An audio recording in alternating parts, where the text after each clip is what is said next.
Matapos naming kumain ng agahan, ay naghahanda na ako upang gagawa ng bibingka. Ginigiling ko na ang malagkit na bigas. Habang ang kumag kong amo ay nakaupo sa gawing ng hapagkainan, at naglalaro sa cellphone nito. Nakasimangot tuloy ako, padabog na inikot ko ang gilangang makina, sabay irap dito. Hindi ako siguradong masamahan kita buong araw senior ito, malamig kong turan habang patuloy ang pag-ikot ng hilingen. It's fine, then just introduce me to your world. Sagot nito na hindi rin inabala ang paningin ibaling sa akin, patuloy na naglalaro sa hawak nitong aparato. Nakaupo pa ito habang pinag-cross ang mga binti. Napasimangot ako, akala ko makaligtas na ako pero parang lumala ata. Ano, maiinip ka lang at saka mapapagod, matabang naturan ko. Sadyang sinabi ko iyon upang panghinaan ito ng loob, at baka magbago pa ang isip. Nope, I found it quite enjoyable. Mahinahon nitong turan na pinagpatuloy ang papipindot sa iPhone nito. Lumukot ang aking noo sa sinabi nito. Anong nakaka-enjoy? Nakakapagod kaya, ilang saglit ay biglang lumiwanag ang mukha ko, may naisip akong siguradong ikaiinis nito. Aso nag-e-enjoy ka pala ha, halika dito, imbita ko. Napamulagat ito sa sinabi ko, biglang napatigil sa ginagawa, at tumingin sa akin, nagsalubong ang kilay. You said it's quite enjoyable diba? Nakataas ang kilay kung inulit ang sinabi nito, sabay lapit sa harapan ng binata. And what's your plan? Nagkamaang na tanong nito, na mas lalong lumukot ang noo sabay angat ng tingin sa akin, mula sa pagkakaupo. Tumayo ka dyan. Nakataas ang kilay na utos ko. Why? Pagmamatigas nito, at nanatiling nakaupo at hindi malaman kung anong plano ko. Isang malalim na hininga ang aking pinakawalan, at pinandilatan ko ito, sabay pamiwang sa harapan nito. Ang dami mong satsat, tumayo ka na nga, sabi kong sabay hablot sa bisig nito upang makatayo. Nagmamaktol na tumayo ang binata sa harap ko, dagling kong kinuha ang afren ng inay at sinukbit sa leeg nito. Napangiwi ako't kailangan ko pa maabot ang ulo nito, tumiyad ako upang dahil sa tangkad na taglay nito. Bahagyang pinulupot ko ang sariling bisig sa bewang nito, upang matali ko sa likod ang sintas ng apron. Kita ko ang pagkagulat nito sa ginawa ko, kita ko ang paggalaw ng Adam's apple nito sabay baling ng paningin sa malayo. Napakislot ako't daling lumayo, isang pilit na ngiti ang binigay ko. O ayan bagay naman pala sa iyo eh. Isang pilyang ngiti ang sumilay sa aking mga labi, nang sinabi yun upang maibsan ang tensyon sa pagitan namin. What is this? Blanko ang ekspresyon nitong tanong, sabay titig sa mukha ko. E di ba sabi mo nakaka-enjoy? O ayan halika tulungan mo kaya ako para matapos tayo, sabi ko sabay abot dito ng isang gloves. Pigain mo iyang gata, e malakas ka naman di ba? Sabi kong tinulak ito sa harap ng malaking batya na may lamang sapal ng nyog. Kita ko ang pagkalukot ng mukha nito, gusto ko ang humajijek dahil sa ekspresyon na sumilay sa gwapong mukha nito. Anong gagawin ko dito? Inosenteng tanong nito. Oo nga pala, muntik ko nang makalimutan lahat ng mga nakikita nito ngayon, ay lahat ay bago sa paningin nito. Napangiwi ako sabay lapit sa tabi nito. Ganito lang iyan, panimula ko sabay kuha ng isang kumpol ng sapal tapos piniga, natagpuan ko na lang ang sariling tinuturuan ito. Kita kong titanggo-tango ito at sinunod ang ginawa ko. Nagpipiga din ito at sadyang nakalimutan ko ang iba pang gawain, at sinabayan ito sa ginagawa. Mimsang napasulyap ako sa mukha nito, kita kong tuwang-tuwa ito sa ginagawa namin. Ganon ba talaga ito kalungkot at bagat sa buhay? At sa natunghayan ko ay hindi ko masukat ang mga ngiti nito sa labi, dahilan upang mapangiti na rin ako, kita ko ang simpleng Luis sa oras na iyon. Luis na nakasuot ng simpleng damit at hindi mamahalin. Luis na may tinatagong magagandang ngiti sa labi. Ay, ops! Halos magkasabay naming bulalas, nang masagi namin kapwa ang mga kamay, dahil kaunti na lang ang natira sa loob ng batya.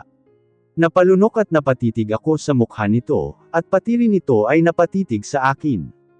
Dagandong, iyon lang ang tanging naririnig ko sa sandaling ito, ang mga kaba sa dibdib ko na halos nakakabingi, napakagat ako sa aking labi, hindi ko alam pero kay lakas ng kaba ko, kaba na kakaiba. Nanigas ako, hindi ko magawang ilayo ang palad ko, na hawak-hawak nito sa sandaling ito. Ilang saglit ay narinig ko ang tikhim nito. Dahilan upang mapamulagat ako, at dagling na ilayo ang mga palad sa palad nito, na kahit nakasuot pa kami ng pawang gloves dama ko pa rin ang init nito.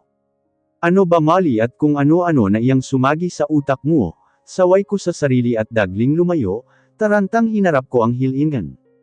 Tipusin mo iyan. Singhal ko habang nakatalikod dito. Paraan ko yun upang itago ang pamumula ng pisngi ko. Hiyang-hiya ako na hindi ko alam ang dahilan. Kainis talaga tong amo ko't grabe ang tensyon binigay sa pagkatao ko. Miminsan ay palihim kong sinulyapan ito, nakatalikod ito sa gawi ko at pinagpatuloy ang ginagawa. Ano ba itong naramdaman ko? Isang pikit ng mata ang aking ginawa, at muling tinuon ang paningin sa harap ng ginagawa. Ilang saglit hindi ko na malayan na dinala na naman ako ng aking mga mata sa gawi ng binata. Ayon sapol at nagtama ang aming paningin, dahil gaya ko ay nakatingin din ito sa akin. Ayon na naman, nataranta ako. Hindi mapalagay na bumalik ako sa ginagawa. Bakit ba kakaiba ang dating ng tingin nito sa kaibuturan ko? Padabog kong binilisan ang ikot ng hilingan, para maibsan ang kaba at tensyon na nadarama ko. Dahil sa bilis ng ginawa kong pag-ikot ng hilingan, tumalsik tuloy sa mukha ko ang malagkit na bigas. Ay! Bulalas ko sabay pikit ng mata. Nang marinig ni Luis ang pabiglang bulalas ko, ay maagap itong gumawi sa kinaroroonan ko. Nang makita nito ang hitsura kong puno ng gata, dagling itong kumuha ng pamuna sa isang tabi, at maingat na pinunasan ang mukha ko. Sinuyod ko ang mukha nito na nakatitig sa akin. "You're so careless as always." Mahinang sermon nitong abala sa kapupunas sa mukha ko. Napalunok ako ewan pero kita ko ang malambot na katangian nito. Meron din pala itong tinatagong kabaitan, kaya wala sa sariling titig na titig ako sa mukha nito. Sana ganito na lang palagi ang eksena. Next time, be careful. Kaya nga palagi akong nadadawat sa gulo mo dahil sa kung saan-saan tumatakbo iyang utak mo, pangaral nito sa akin. Ayon na lukot muli ang mukha ko, lumabas na naman ang pangit nitong ugali, napasimangot ako, padabog at nagmamaktol kung inagaw dito ang hawak na pamunas. Akin na nga, kung wala ka ng ibang sasabihin, doon ka na nga. Pagtabuyan kong naiirita. Okay, sumusukong umatras ito at bumalik sa ginagawa. Lihim akong napangiti, ewan pero napangiti ako nang hindi ko namalayan. Handa na ang lahat ng kakailanganin ko sa paglalako. Nakasuot ako ng mahabang paldang gaya ng nakasanayan ko. Simpleng blusa at isang rubber shoes. Naiwala ko kasi ang isang pares ng butas ko dahil sa nangyari noon. Alam ninyo na noon unang pagkikita namin ng kumag kong amo. Bumaling ako kay Luis na kasalukuyang nakaupo sa isang silya, naghihintay na matapos ako. Sigurado kang sasama ka sa akin. Ang init sa labas, paalala ko sa binata.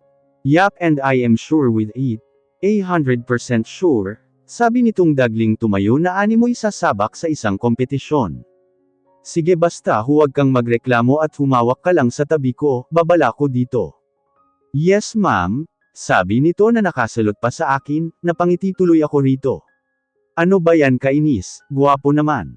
O sige tayo na, sabi kong akmang bubuhatin ang basket pero bigla akong napatigil at may naalala. Teka, sabi ko at gumawi sa loob ng maliit naming silid. Nakita kong ang pagsalubong ng kilay nitong sinundan ako ng tingin. Nang makalabas ako'y bitbit ko ang isang sombrero, sabay abot dito. Oh, ano na naman ta? Tanong nitong sabay tanggap ng sombrero. Sombrero, PayPal kong sagot. Yeah I know. Isuot mo iyan, mahirap at baka pagkaguluhan ka sa daan, may danger species pa naman iyang lahi mo. Sabi kong pairap pagkatapos sabay buhat sa basket na punong-puno ng bibingka. Kita kong umiwil ito, yeah I know, I am too guwapo kasi, sabi nitong nanunukso ang mga mata. Ewan pero parang gamaan ang pakiramdam ko sa kumag na ito. Pairap kong itong nilingon. Yabang mo, reklamo ko sabay talikod, ilok mo pato baka nanakawin niyang mamahalin mong tuxedo. Yes po, matipid nitong sagot, at tumalima sa inutos ko. Nagsimula na kaming maglakad sa isang eskinita, kita ko na kung saan-saan dumadapo ang paningin ng binata, naninibago ito sa lugar, palibas sa pawang malalaking building at bahay lang ang nakikita nito, at hindi squatter. Bibingka po ale, Manong, sigaw ko. Halatang nagulat ito sa ginawa ko. Do you really have to do that? I mean to shout. Nag-aatubiling tanong nito sa akin. Oo, nahihiya ka. Umuwi ka na nga, taboy ko dito. No, I just being curious okay. Dahilan nito, at nakasunod pa rin sa akin. Hi po mga nanay, bibingka po. Muli kong sigaw, at pagkatapos may mga ilang bata at matanda ang lumapit sa amin. Kaya agad kong binaling ang paningin sa binata, sabay taas kilay. O kita mo, dahil kapag naglalakad ka lang dyan sa tabi may bibili ba? Patutsyado ko na may halong pagmamalaki. Kita kong tumungot ang ulang ito. Ilan po ang sa inyo nay, baling ko sa matandang nasa aking harapan. 3 supot eneng, sagot nito at bumaling ang paningin kay Luis. Aba eneng nag-asawa ka na pala. Biglang tanong nito sa akin. Nasamid at bahagya akong pinamulahan sa tanong nito. Ho! Nagulat kong punasabay baling sa binata. Kita kong nakatingin ito sa akin at nakangiti. Napalunok tuloy ako, hindi ko alam ang isasagot ko. Nang biglang nagsalita si Luis. Hindi po na boyfriend po niya ako, sagot nito. Nagulat ako. Anong boyfriend, baliw ata ito Nanigas tuloy ako sa narinig, kaya si Luis na mismo ang nagbigay ng bibingka sa matanda at nagsukli. Salamat nay, sabi ni Luis nang makatalikod ang matanda. Ako naman ay nanatiling naninigas. Hey, biglang bulalas nito sa aking harapan. Dahilan upang mapatalon ako dahil sa gulat. What are you thinking? Inosenteng tanong nito sa akin. Napalunok ako at daling nagsimulang humakbang. Ano nga ang iniisip mo? Pangungulit nito na sinabayan ako sa aking mga hakbang. Ha, bakit mo sinabi sa matandang iyon na boyfriend kita? Inis na tanong ko na patuloy sa paglalakad. Isang nakakalukong tawa ang pinakawalan nito, sabay baling sa akin. Don't tell you misinterpreted it, oh come on, what I mean boyfriend as in boy-friend, pagkukorek nito. Pinamulahan tuloy ako dahil sa sobrang eksahedarang ng aking iniisip. Nahihiya ako at biglang nagsikip ang dibdib ko sa narinig mula dito. Pilit na sang-ayon ko, at mas nilakihan ko ang mga hakbang. Gusto kong mauna dito upang hindi nito makita ang pamumula ng pisngi ko, pamumula kaunti ng gilid ng mata ko. Wait ang bilis mo naman maglakad, reklamo nito. Paano tayo makabenta niyan halos hindi ka na, humihinto, baliktad nito sa sitwasyon. Bilasan mo kasi dyan, sabi kong pinilit hindi gumaralgal ang boses, hindi ko inabala ng sariling bumaling dito, at patuloy ang kakahakbang ko. Bakit ba parang maiiyak ako? Dahil ba sa narinig ko mula dito, at bakit naman ako nag-e-expect ng mas malalim pa lupa lang naman ako samantala ito ay langit. Napatigil ako sa paglakad, isang malalim na hininga ang aking pinakawalan, kailangan umakto ako sa naaayon, at hindi parang bata na inagawa ng paboritong laruan. Oh what's wrong? Tanong nito nang maabutan ako. Are you tired? Oo masakit na balikat ko, kaya ikaw na muna magdala niyan. Marahas kong binigay dito ang basket. At hindi na nag-atubiling na unang maglakad. Kukontre pa sana ang binata, pero nauna na akong humakbang, kaya sumusukong sumunod na lang ito sa akin bitbit ang basket. Ilang oras na paglalako namin, ay isang supot na lang ng bibingka ang nasa loob ng basket na bitbit pa rin ng binata. Wow, isa na lang customer ang kailangan natin, nakangiting bulalas ko. Ha, ubus na, gulat na sabi ng binata. Sabay hinalungkat ang basket. Titango-tango kong baling dito. No, it can't be, huwag mo nang ibenta ta. I will buy this. Sabi ng binata sabay kuha sa loob ng basket. Nagsalubong ang kilay ko sa inakto nito, na parang naubusan ng limited edition ng isang produkto. Akala ko ba ayaw mo ang lasa niyan? Patutsyado ko. Yeah, I don't like this. But Joy like this so I am planning to buy this for her, sabi nitong hindi makatingin sa akin ng derecho. Napasimangot ako, mabuti pa si Joy may pasalubong ako, buong araw kasama ang asungot na ito, at wala pa rin akong napapala. Nag-atubiling sang-ayon ko. Yeah Joy really love this. Depensa nito. Mas lalo tuloy nagsalubong ang kilay ko at napaka-defensive nito, hindi naman ako nagtatanong. Hindi ko na lang inintindi ito, at gumawi ako sa isang food stand sa may kalye. Kakain kami ng kwek-kwek at tempura. Maingat na binuksan ni Luis ang sasakyan niya, na kanina pa nakaparada sa isang kanto. Tahimik siyang pumasok sa loob ng kotse niya, habang bitbit niya ang bibingkang gawa ni Molly. Buong araw niyang kasama ito, at hindi niya bukod akalain na nakakalibang pala ang gawain nito. She dared him to eat street food, and he didn't expect it was quite good. There's nothing he can do but to smile. He enjoyed her company a lot. Sobrang saya at parang pinunan nito ang matagal ng kulang sa pagkatao niya. Molly is cute when she's mad.